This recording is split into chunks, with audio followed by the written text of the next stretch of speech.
सवाल है मुखिया जी आपसे, सारे मुखिया के लिए सवाल है ये कि मुखिया का वेतन होता है सिर्फ 5,000 रुपया, लेकिन वो चुनाव में खर्च कर देते हैं 10 लाख 5 लाख। बहुत पंचायत में, आप ही का पंचायत या हमारे पंचायत में नहीं बोल रहे हैं, लेकिन वो सब आखिर वो मुखिया जीता है तो वो सब असूल कैसे करता है? आप समझ सकते हैं, अगर वो ईमानदार मुखिया बनेगा, बात के माने हम खड़े हुए, हम एक ईमानदार मुखिया बनेंगे तो हमारा वेतन जो सरकारी वेतन होता है वो 5,000 होता है, लेकिन वो असूल कैसे करेगा जो कि 10 लाख 12 लाख खर्च करके जीता है। लेकिन इस बार क्या कुछ मकसद हुआ, जो कि क्या कुछ दिक्कत हुआ जो कि अब ये नहीं आ रहे हैं फील्ड में, वो सारा जानकारी लेंगे। पहले आपको बता देते हैं, अभी हम विष्णुदेव मंडल जी के घर के पास हैं, जो कि पूर्व मुखिया पहले हमेशा लड़ते आ रहे थे और एक बार कहीं ना कहीं जीते हैं, और सारा जानकारी लेंगे। आपको बने रहिएगा हमारे वीडियो के साथ। सबसे पहले मुखिया जी आपका स्वागत है हमारे चैनल पे। धन्यवाद। अच्छा, ये बताइएगा कि हमेशा आप लड़ते आ रहे थे, डाढ़ा पंचायत की बात किया जाए, लेकिन इस बार क्या हुआ जो कि आप फील्ड में नहीं आ रहे? मैं 2001 से चुनाव डाढ़ा में लड़ रहा हूँ। फिर एक महिला सीट हुआ तो मेरी पत्नी श्रीमती मालती देवी जो मुखिया बनी। अच्छा।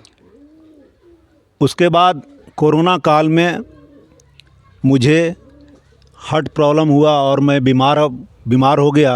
अच्छा। और मुझे डॉक्टर ये सलाह दिया है कि आप कुछ दिन तक टेंशन तनाव कम लें, और इस कारण से बीच में इस बार मैं चुनाव जो उपचुनाव हो रहा है मैं लड़ना नहीं चाहता हूँ। अच्छा, ये जो उपचुनाव हो रहे हैं तो आप हमेशा विजय यादव जी के पीछा करते आ रहे हैं। अगर देखा जाए तो कहीं कहीं कभी कभी जीत भी जाते थे, कभी कभी हार भी हो जाता था। चुनाव एक पहलू है जो कि हार जीत होते रहते हैं, तो लेकिन इस बार आप क्यों नहीं पीछा किए? मैं तो आप स्पष्ट रूप से बताया कि मेरा स्वास्थ्य खराब है, और चुनाव एक ऐसा चीज़ है इसमें तनाव काफ़ी होता है। मतलब टेंशन ज़्यादा होते हैं, डिप्रेशन ज़्यादा होते हैं। हाँ, तनाव ज़्यादा होता है। और अगर मैं बीमार हूँ और अगर बीमार अवस्था में चुनाव लड़ूँ और अगर संजोग से लोग मुझे जिता भी देंगे तो मैं समाज में या अपने डाढ़ा पंचायत में अगर मैं खरा नहीं उतरता हूँ तो ये ठीक बात नहीं है। पूरे पंचायत में संदेश अच्छा नहीं जाएगा।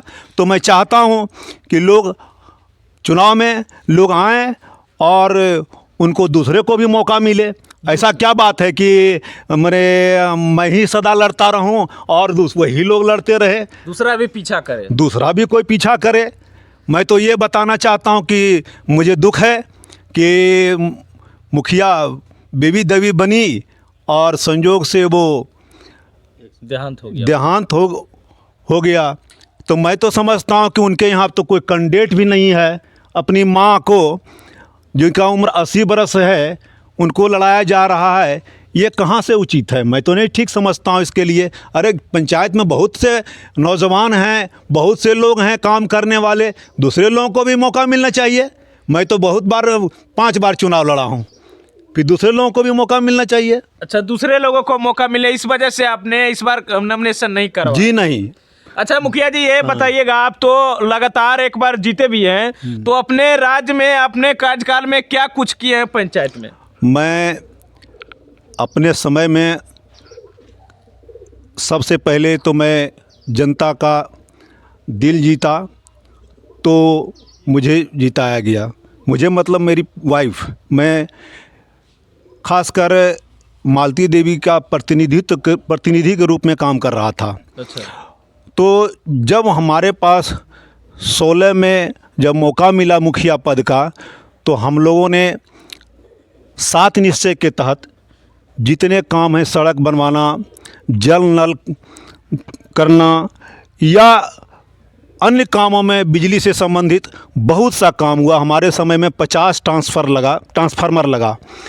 तो और सबसे बड़ी बात यह है कि हमने सबका इज्जत दिया। अच्छा। सबका सम्मान किया, और लोग मुझे इस बार बहुत लोग प्रयास किए कि आप चुनाव लड़िए। अच्छा। लेकिन मैंने फैसला लिया कि पहले जान है तो जहान है, इसलिए इस कारण से मैं चुनाव नहीं लड़ा। अच्छा, आपने पहले फैसला लिया कि अगर जान रहेगा तभी तो हम चुनाव लड़ेंगे, अपने पंचायत को सेवा कर सकेंगे।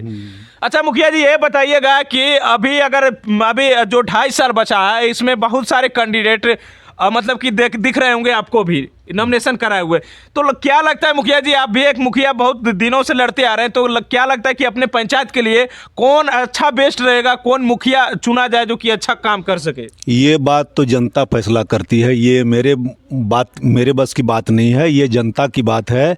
जनता के पास हाथ में ताकत है और जनता सर्वोपरि है। अच्छा। ये जनता का फैसला होता है, ये इस बात को मुझे कहना ये उचित नहीं है, ये तो जनता का फैसला होता है। देखिए बहुत अच्छा जिस तरह बोले मुखिया जी कि ये जनता के ऊपर निर्भर करता है कि आप किसको फील्ड में लाइएगा और कौन आपके पंचायत के लिए काम कर रहे हैं, कौन आपके समाज के लिए काम कर रहे हैं और कौन आपके बच्चों को भविष्य को देखने का कोशिश करेगा। तो बाकी ये सब आप ही के ऊपर छोड़ देते हैं। आखिरी में क्या कहिएगा अपने जनता वासियों को, क्या अगले बार जो चुनाव होगा उसमें आप चुनाव में आ रहे हैं या फिर नहीं आ रहे हैं? ये तो समय बताएगा। मैं इस संबंध में अभी क्या कहूँ, ये तो समय बताएगा कि मेरा स्वास्थ्य किस प्रकार रहेगा। अगर मैं स्वस्थ हो जाऊंगा तो फिर उस चुनाव के लिए सोचूंगा, नहीं तो फिर और बहुत लोग नौजवान हैं जो आपके सामने आएंगे या जो भी लोग लड़ना चाहेंगे वो आएंगे। इस तरह का कोई तो बात होता नहीं है इस तरह में। और जहाँ तक मैं जनता को कहूँगा कि भाई आप अपने विचार से अच्छे प्रत्याशी को चुने जो आपका इज्जत सम्मान दे और गांव का विकास करे। मैं तो यही बात कहूँगा, और तो विशेष रूप से क्या कहूँ। एक कड़वा सवाल है मुखिया जी आपसे, सारे मुखिया के लिए सवाल है ये कि मुखिया का वेतन होता है सिर्फ 5,000 रुपया, लेकिन वो चुनाव में खर्च कर देते हैं 10 लाख 5 लाख। बहुत पंचायत में, आप ही का पंचायत या हमारे पंचायत में नहीं बोल रहे हैं, लेकिन वो सब आखिर वो मुखिया जीता है तो वो सब असूल कैसे करता है? आप समझ सकते हैं अगर वो ईमानदार मुखिया बनेगा, बात के माने हम खड़े हुए, हम एक ईमानदार मुखिया बनेंगे तो हमारा वेतन जो सरकारी वेतन होता है वो 5,000 होता है, लेकिन वो असूल कैसे करेगा जो कि 10 लाख 12 लाख खर्च करके जीता है? हम लोगों के टाइम में तो 5,000 नहीं 2,500 था। अच्छा। आप बैठे हैं, आप देख रहे होंगे मुझे बिल्कुल कि मैं 5 वर्षों तक मेरी वाइफ मुखिया रही है और मेरे घर को आप देख रहे हैं कि ये मेरे दादा का घर है। अच्छा, ये दादाजी के आपने कुछ नहीं किया मतलब? और मैं अभी तक मेरे पास घर भी नहीं है। और जहाँ तक खर्च करने की बात है तो लोग अब करते होंगे, लेकिन मैं तो बहुत कम खर्च किया। और उतना कमाना जो अभी स्थिति है, लोग ज़्यादा खर्च करेंगे तो उस तरह का कहीं कोई आमदनी इस तरह का है नहीं। और अगर वो करते होंगे तो करते होंगे, उनके पास तो किन्हीं का कोई रोक नहीं है। वो नाजायज़ हो सकता है, लोग हो सकते हैं, लेकिन आप तो मुझे देख रहे हैं कि मैं कैसा हूँ। आप जिस तरफ है घुमा के देख लीजिए मेरे सब चीज़। बिल्कुल मैं जहाँ का तहाँ हूँ, वहीं पड़ा हुआ हूँ। ऐसा कुछ नहीं है, वैसा कुछ नहीं है कि आप बहुत बड़े बिल्डिंग कमा के बहुत ज़्यादा हो सकता है। अगर आप एकदम गलत ही सोचेंगे तो भले कुछ है, बाकी तो ऐसा कुछ है नहीं। बिल्कुल। देखिए भिशुनदेव मंडल जी हमेशा चुनाव लड़ते आ रहे हैं मित्रों, आप सभी को बता दें, और इस बार किसी कारण बस नहीं खड़ा हुए हैं।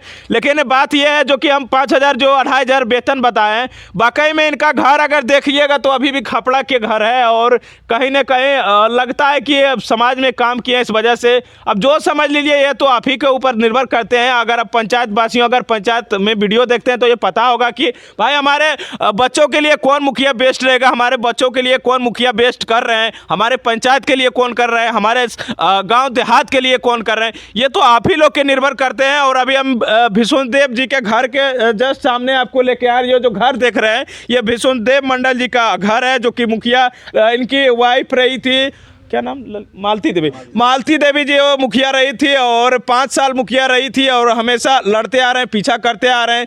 तो बाकी क्या सोचते हैं इस वीडियो के माध्यम से हमें अपनी राय जरूर दें और ऐसे ही देखते रहें इंडियन एक्स। जय हिंद, जय भारत।